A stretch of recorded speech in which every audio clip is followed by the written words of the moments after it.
Greetings, diplomatic, stylish, graceful, Libra. My name is Eliane Nicole. I'm an astrologer and tarot card reader, and now I'm going to do the October 2020 astrology and tarot forecast for the sign of Libra. I'm going to start with a tarot reading, and in the second half of the video, I'm going to talk about some of the planetary transits for October 2020. I am not going to talk about that many of them. I encourage you to follow me on Instagram at astrology.tarot.Eliane Nicole for more daily updates in my stories and weekly updates on my feed about the transits. The October sky is so dynamic. There's so much going on that it would take me an hour on each of these videos if I went through all of it. So I'm going to do some highlights. And let's see. So as we go into the month of October, Libra, you have the Two of Wands reversed. So this is about a partnership not working out possibly, or you could be parting ways with a partner, or possibly just not seeing eye to eye with a partner on something right now. And you are covered by the Seven of Wands reversed. So this is just about yielding, dropping resistance in the situation. And you are crossed by the Six of Cups. So this looks like in October there could be a visit with an old friend or lover. What will come into being is the Nine of Wands reversed. So this looks like you could be letting your guard down, possibly exploring unfamiliar territory or leaving your familiar territory in some way. What is leaving is the Knight of Wands. This is a man, maybe a fire sign man, or maybe a fiery personality man. What could come into being is the High Priestess reversed. So this looks like around mid-month, some secrets could be revealed, or information could come out that was previously hidden or not known. What will come into being is the Four of Swords reversed. So it looks like around mid-month you're coming out of a period of retreat or reclusion or meditation, and you have turned around your ideas about something and thinking about it in a different way. Fears or insecurities, the Emperor reversed. So this has to do with a man, possibly an authority figure. The Emperor card can be a husband, a boss, a landlord, a coach. It could be the President of the United States. It could be the patriarchy in general, or the establishment in general. This is in your position of the fears and insecurities, the Emperor reversed. Others see you as the Three of Swords reversed. So it looks like your heart is healing. For some people, this could be like literally healing from a surgery. For others, it could be a more metaphoric healing, like healing from the pain of a loss or a separation in your life. Positive feelings, the Seven of Swords. You may have positive feelings about some information that you're holding on to. It could be, dangerous information that you're holding on to, hurtful information that you're holding on to, yet you feel very positive about it. And then the outcome is the King of Cups reversed. So this is a male romantic figure who's out of alignment, or a male creative figure who's out of alignment.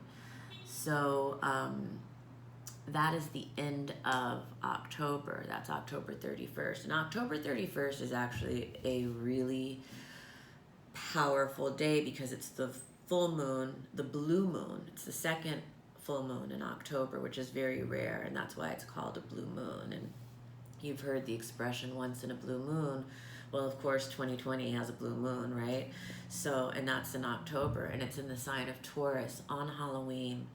And that blue moon is actually conjunct Uranus, the planet of shakeups and surprises. And so we are expecting a big October surprise at the end of the month.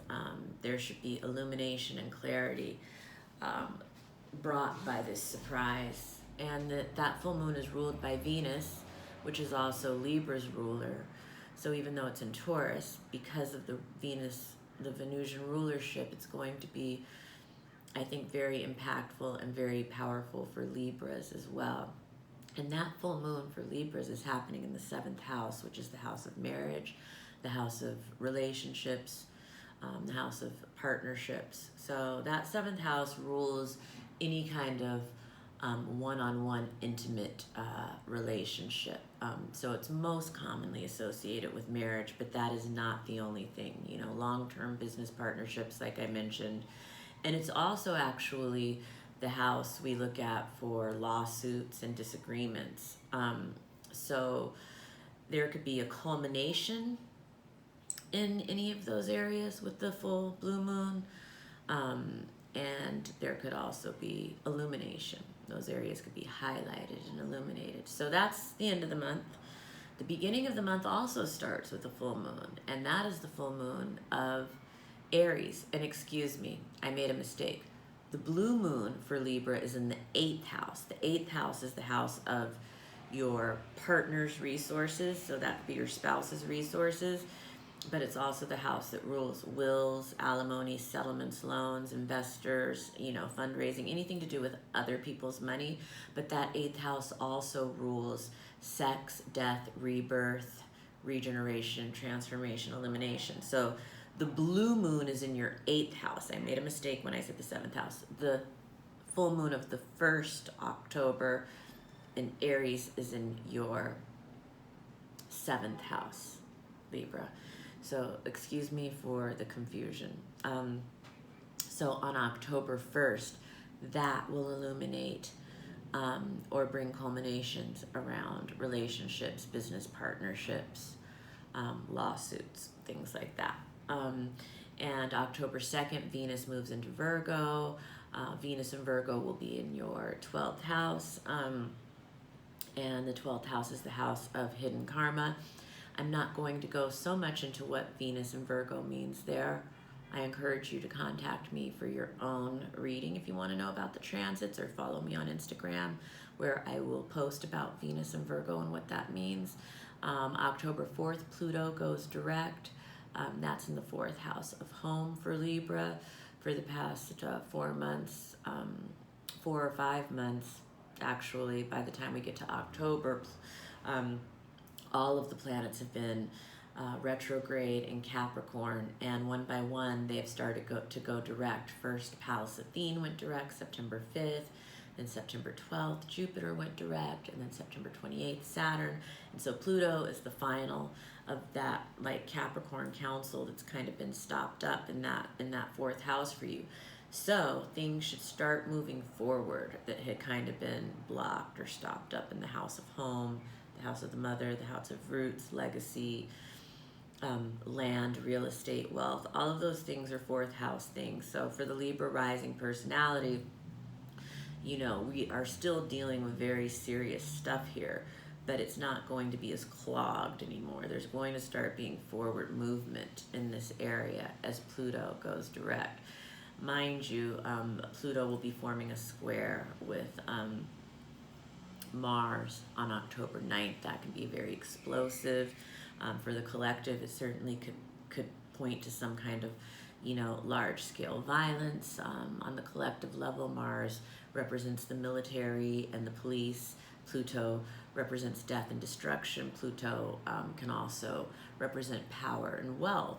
So, you know, we're dealing with these issues in October on the collective, and it's manifesting in our individual lives in different ways depending on where it shows up in our birth charts, how it aspects our personal planets, and things like that. But in general, for Libra rising personality, that Pluto square Mars on October 9th will be bringing together the fourth house with the seventh house. That's the house of home, the house of relationships, business partnerships, marriage, things like that.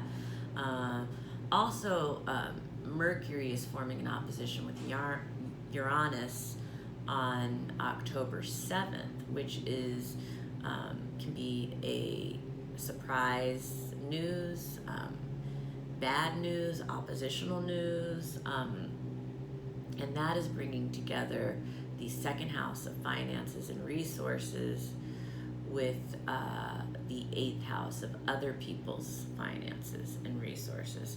So that's happening for the Libra rising personality on the 7th, and then that comes back again on the 9th. So yeah, 19th, sorry. So I'm not going to go too much into those transits, but again, if you're interested in knowing more about that, contact me for your own October transit reading. And you know, if you've been following me, you know that September 9th through November 13th is by far the most heated part of the year in an already very tense year, and that heat is specifically coming from Mars retrograde in Aries. And so October as a month is right in the midst of that, because it started in September and it ends in mid-November, but all of October is colored by these Mars retrograde transits. Mars squared off with Saturn leading into October, and so that was already the energy we were coming into the month with. And Mars wants to go, and Saturn is putting up walls, you know. And you know, we saw in the diplomatic showdown between Mercury, the planet which was in Libra, then of justice, and Mars and Aries, and you know, Saturn and Capricorn. You know, we saw RGB passed away. You know, Trump started to appoint a new Supreme Court Justice, Breonna Taylor. Officers weren't charged. There was no justice. And so that is the theme, the energy we entered October in as a collective. And that those issues continue to be ignited and grow. I mean, the Aries full moon on October 1st really lights things up in a major way for the collective. It's a fiery, passionate full moon on the 1st. And again, for Libra, that fiery, passionate full moon is in your 7th house of relationships. And then, you know, Mercury goes retrograde on the 13th of October. And we entered the pre-shadow of Mercury retrograde September 23rd or 24th, but it officially goes retrograde October 13th. And Mercury is retrograde for all 3 weeks leading up to the election. Mercury stations direct the day of the election, November 3rd. So we can expect not to find out who wins for president on November 3rd, obviously, but I'll talk more about that when I do the November forecast.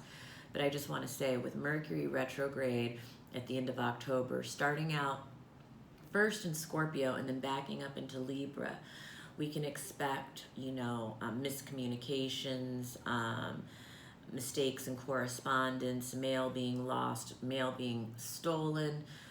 Particularly the Scorpio phase of the Mercury retrograde has a very cloak and dagger energy to it.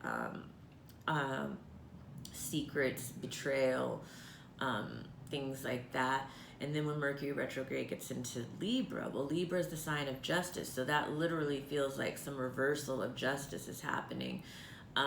You know, and this is all right leading up to the election, of course. So, and Mercury retrograde is happening at the same time as Mars retrograde is happening at the same time as all of these planets in Capricorn are actually squaring off with Mars. So we have systems, we have establishments, and the oppressed squaring off with police, and there's fighting, there's military. So all of this is happening as we get into the end of October leading into November, and I'm starting to mix up the months a little bit, but you see kind of where this is headed right now. And for Libra, the new moon, well, Mercury retrograde starts in your second house of finances and resources, and then backs up into your first house of the self and the identity, the personality, the ego, the body, all of those things. So that will be where the communication issues and the Mercury retrograde season centers for the Libra rising personality. Also, October 16th is the new moon in Libra. And so new moons are a very important time to set intentions. This is Libra's new moon. So this is a reset on the self, on the body, on the personality, on the identity, on the physical appearance, this new moon of Libra. This new moon also squares Pluto, squares Saturn, and opposes Mars. So it's very dynamic, particularly in the issues of home and relationship. This is a really great season for Libras to get a reading to. It's your solar return, it's your birthday season. Solar return readings look at the theme for the year. It's a really good way to connect with nature and the cosmos and the stars and make sure that you're in alignment and connecting to your dharmic path. October 18th, Ceres goes direct in Aquarius. This is finding new and inventive and unconventional ways to nurture your children, for those of you who have children, or to nurture your creativity, or to nurture the joy in your life. October 22nd, and I'm leaving out a bunch of different transits because I realize I'm getting to 17 minutes with this video and I want to keep it shorter. But October 22nd, the sun moves into Scorpio, Vesta moves into Virgo. This is a time to connect with your devotion and your wholeness as a person, what keeps your inner light shining and burning. And this could be, creativity is so important for Libra. Libra is the artist, as well as any other things you may be doing as a Libra, I believe. Because Libra also has the archetype of the lawyer or the librarian, or Libra can even be, it's all about, can be about marriage, and the identity can be about that. But like the artist and that creative aspect of Libra, I think should always be accessed for all Libras, regardless of which other archetypes of the Libra that you're expressing. And October 27th, Venus moves into Libra and Mercury retrograde moves into Libra. So again, this is Venus will be exalted there. Mercury retrograde could be argumentative there, could be reversals of justice during that period, could be debates, could be endlessly weighing pros and cons. But the Venus is just so creative and so beautiful and so romantic. So, there's a complexity of nuanced kind of energetics going on for Libra in October. And at the end of the month again, where I started was, that full blue moon, and that is surprises, expect the unexpected. October 7th, October 19th, and then especially October 31st, it's like shakeups, new information, twists in the plot. And so that is my forecast for Libra for the month of October. If you like this video, give me a like. If you didn't like it, please give me a don't like. Of course, I hope you liked it. Definitely follow me on Instagram at astrology.tarot.Eliane Nicole. There I will be doing more updates daily and weekly about the planetary transits and about the tarot. And please subscribe to this channel if you haven't already. And please send this video to other Libras that you know. I would really appreciate if you post in comments as well to give me feedback. And have a wonderful October, Libra. Once we get through this section of the year, mid-November, we have gotten through the toughest part of 2020. So just have a wonderful October. Pace yourselves, moisturize, drink lots of water. Have a wonderful October.